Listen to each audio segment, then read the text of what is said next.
It's big victory for opposition conservatives in Germany. Opposition leader Friedrich Merz conservatives are all set to form a government in Germany after Olaf Scholz conceded defeat.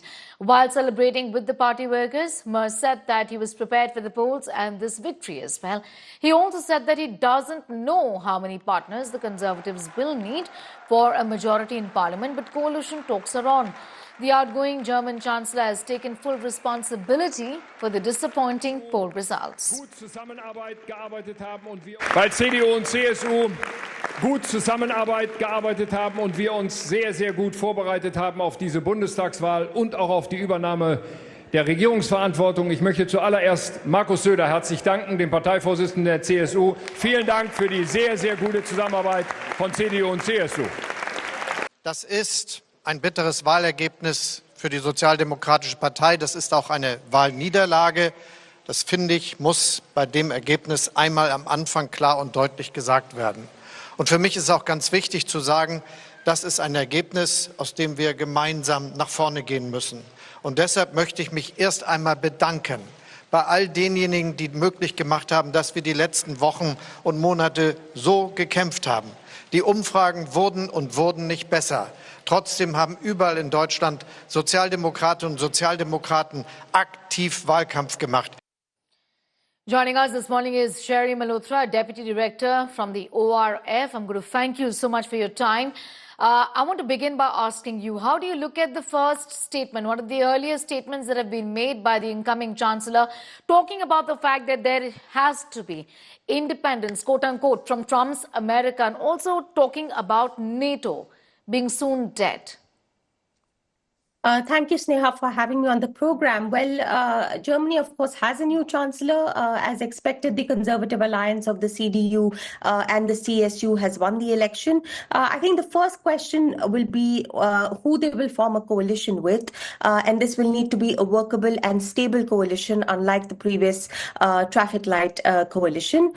With regards to foreign policy issues and with your question on Donald Trump, I think this coalition would be a more decisive one than the previous coalition that Germany had, which will be good for the EU, given that, we've seen the political vacuum that the EU has been facing with both its traditional power centers, France and Germany, facing political turmoil at home at a time when the Russia-Ukraine war is raging on the continent. Merz intends to, strengthen ties with Paris and Warsaw, which deteriorated under Scholz.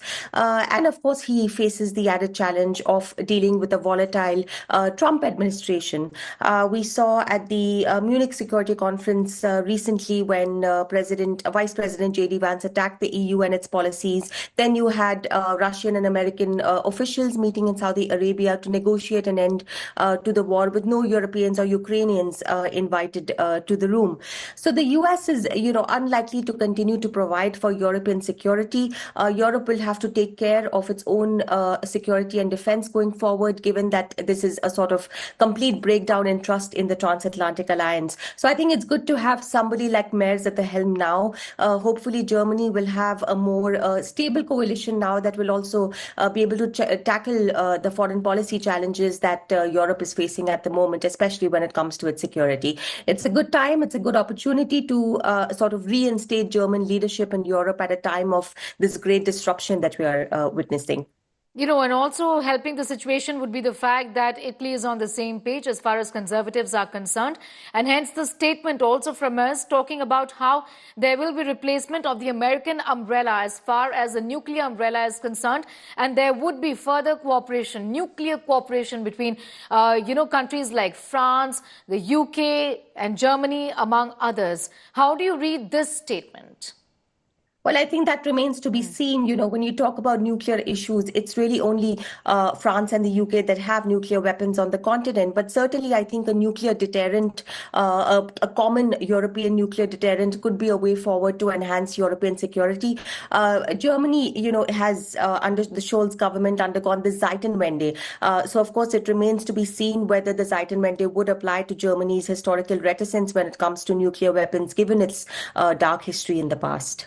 Be with us, Sherry. I'm just going to come back to you in a moment from now. Sherry Malhotra there from the Observer Research Foundation, sharing with us her perspective on what this means for politics in the region.